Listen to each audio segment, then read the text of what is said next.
Surah Al-Kawthar, surah yang ke-108, diturunkan di Mekah, mengandungi 3 ayat.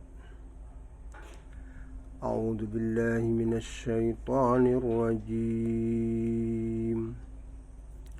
Bismillahirrahmanirrahim. Dengan nama Allah yang Maha Pemurah lagi Maha Mengasihani. Inna a'tainakal kautsar.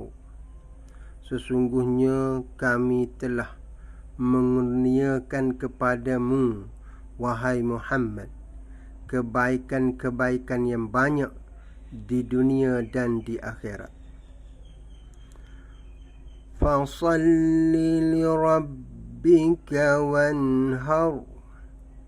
Oleh itu, kerjakanlah sembahyang kerana Tuhanmu semata-mata, dan sembelihlah kurban sebagai bersyukur.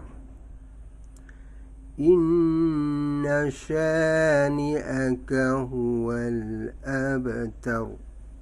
Sesungguhnya orang yang bencikan engkau, dialah yang terputus dari mendapat sebaran perkara yang diingininya.